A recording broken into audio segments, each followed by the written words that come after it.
So I actually filmed this video already once, but I filmed the entire thing and then quickly realized when I was done that I didn't actually have a microphone attached, so there was no audio, so I have to film the whole thing again. So I'm just gonna like dance around and like move around a lot to like get my energy up so that I can like do this again. So let's do this.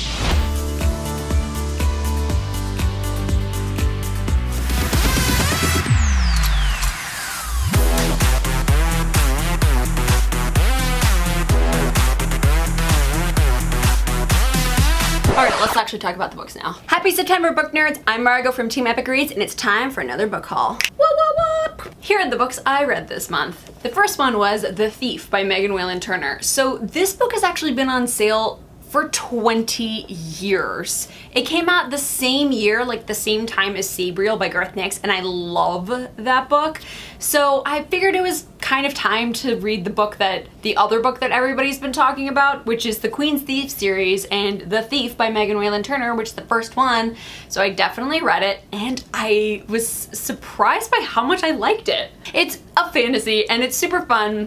And it's really quick and easy to read, so if you are like looking for like a gateway to fantasy, I would definitely check this one out. And I was surprised by how much I just really loved Eugenides' voice. He's so like, I don't know, he's like a little trickster, and he kind of reminded me of like Six of Crows, and just, I don't know, he's just got a little sass to him, and I really liked that. So I'm excited to read the next book in this series, but anyway, you guys should definitely check this one out. It's a classic and totally worth your time. Also last month I read American Girls, and this book was super different from me because it's a voice-driven book and not a plot-driven book. So I'm used to reading all these like fantasies and adventures and sci-fi that's all like racing around and like doing stuff.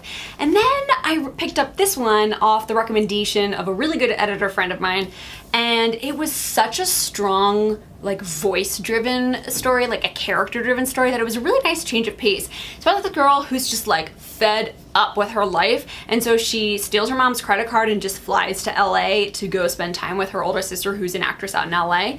And while she's out in LA and on set and doing all this stuff with her sister, she kind of starts researching the Manson girls and gets kind of obsessed with them, and you'll have to read to find out what happens. But it's interesting that I just read like basically 2 books about like sort of related to the Manson murders like back to back. I don't know why that seems to be like a trend, but I guess it's a trend. But either way, I really liked American Girls. Totally different from what I'm used to reading, and such a refreshing story, and totally underrated and under everybody's radar. So like seriously, if you see this in the bookstore, just flip to page 69 and start reading, or just start reading the first chapter and see what you guys think. I hope you check it out though. Another book that I read this month has been on my radar for basically forever, and it is by one of my favorite authors, and that's Mindy McGinnis, and it is A Madness So Discreet. I wanted to read her most recent novel because she's about to come out with another one, The Female of the Species, and I was like, I gotta catch up on my Mindy! So I read A Madness So Discreet, which is a standalone, kind of historical, I mean it's historical, but it's like kind of scary, it's just like creepy, and classic Mindy McGinnis, which means it's super dark. Dark AF. So it's basically set in the like 1890s era, and this girl is in prison and she's about to get a lobotomy, you know, yikes. And the doctor saves her and then takes her back to the asylum that he works at, and she sort of like helps him solve murders out in Ohio at this asylum. It's a really interesting story because it actually won the Edgar Awards, which is like I think the awards they give out for horror novels. Even though it's not really horror, it's just like so dark and eerie and just kind of deranged in a Mindy McGinnis kind of way. And it's really good. It's a really good exploration of like friendships, and there's no romance in this book, which is great if that's something you're looking for. You don't want any romance and you love historical, and it's a very cool read and just very different from what I'm used to. So it was a nice palate cleanser. Plus this cover is amazing. She's like bursting through the floor. What? Oh. Finally, the last book that I read before filming my book haul was the book with the most amazing cover, 2K16.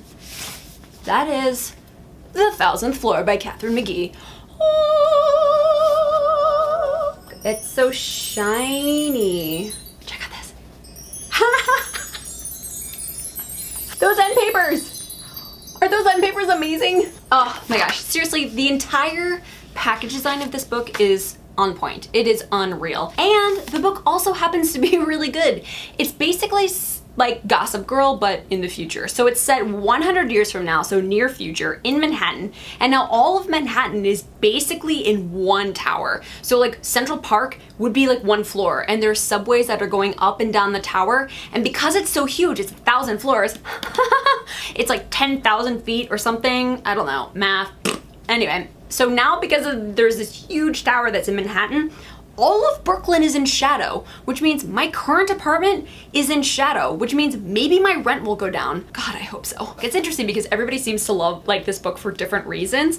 Liz, who does our DIY videos, she really loves it for all the drama and the secrets. She loves that drama. I particularly love it for all of the cool like technology that's featured in the book. You know how when you read sci-fi novels and you're like, oh, there's like cool tech in there, but like it's so far out of the realm of like possibility that it's kind of hard to picture what it is or what it looks like. What I really like about the tech in this book is that it's all very like, it could actually be a thing, or at least I really want it to actually be a thing. And then, you know, in Clueless, how Cher, when she's like trying to decide what outfit to wear, so she goes on her computer and they're like, it mix and matches her outfits. So there's like a modern, like futuristic version of that where your like hologram appears and then your outfits appear on top of you so you can actually see what you would look like wearing clothes.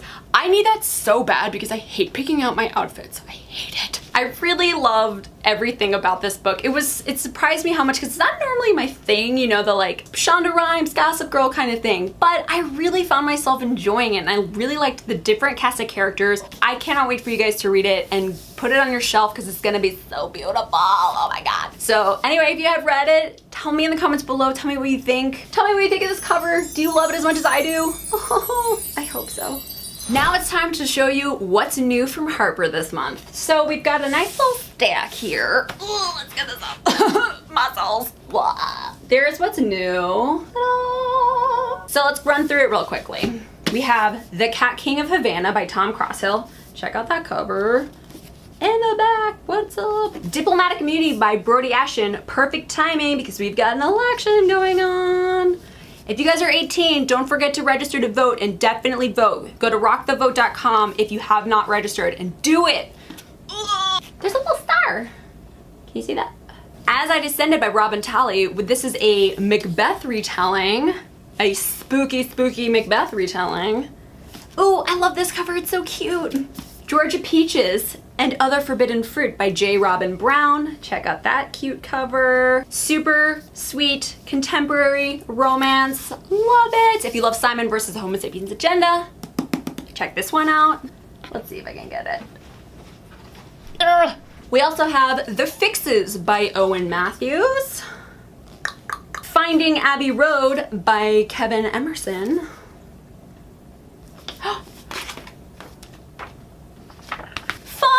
I love it when that happens. And Girl Man's Up by M.E. Girard. I like this back. This back is really cool. So that's it. That's all that's new from Harper this month. I have to organize them so you can see all the spines again. And now it's time to show you all what I received from the other publishers. I got a copy of The Shadow Hour by Melissa Gray. In fact, she signed it for me. What's up, Melly Gray? Hi. Ta-da!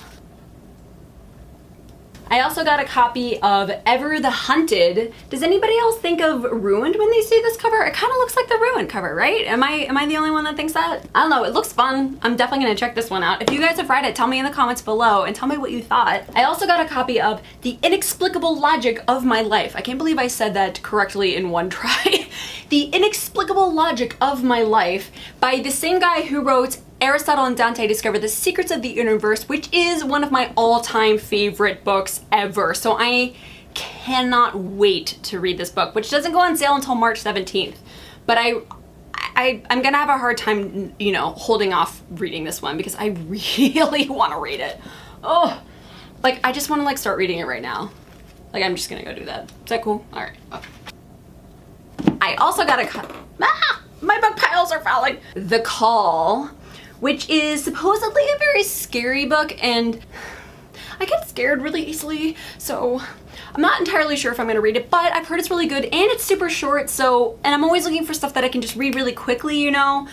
So I might give it a try, but I'm also scared. So if you think I should read it, tell me in the comments below. I also got a copy of Definitions of Indefinable Things. I feel like YA titles are so like, they're getting longer and longer and like harder and harder to say. Does anybody else feel that way?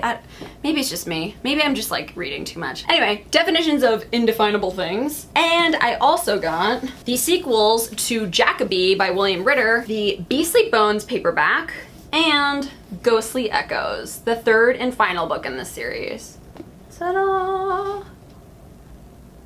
And now it's time for you guys to decide, what should I read next month? So your two options are The Queen of Atolia by Megan Whalen Turner. This is actually the sequel to The Thief, which I really liked, and I was like, oh, I should read The Queen of Atolia. But I was like, oh, I should probably let, you know, YouTube decide. So do I read the sequel and keep going with this series, or, let's get a little close up of that, ta-da! Or do I read a new and upcoming fantasy, Three Dark Crowns by Kendare Blake? You guys have to decide. Just hit up that little like eye thing up in the corner. There's a little poll, and then just like click on the poll and like, you know, click one of these books and then tell me which one I should read. Ta-da! Three Dark Crowns. Oh yes. I believe this one is about three sisters who have to kill each other in order to inherit the crown. Which sister will win? Guess what? I have three sisters. Would I murder them to win the crown? Yes. Anyway, which book should I read next? You guys should vote and decide. So that's it for this video. Thank you so much for watching, and I cannot wait to jump down into the comments and chat with y'all, because that is like literally my favorite part of my day, going down to the comments and just like hanging out with y'all and seeing what you're reading. Tell me what you guys are reading. Tell me what you're excited to read. Just tell me what's going on in your life, you know? I want to like stay up to date in the know. So also, thank you so much, because we just hit 100,000 subscribers on our YouTube channel, and if I had confetti I would throw it up in the air right now, but I don't have any because then I'd have to clean it up, and I don't like doing chores. But thank you guys so much for subscribing to our channel and just spreading the word about Epic Reads and reading and just being an awesome badass book nerd. I love you guys so much, and I want to do 8 billion book shimmies for all of you. And I can't wait to see what you guys are up to, and just, you know, I'm just gonna keep on rambling like forever and ever and ever. So I'm just gonna like, you know, slide on out of this, and I'll see you guys next month. Okay.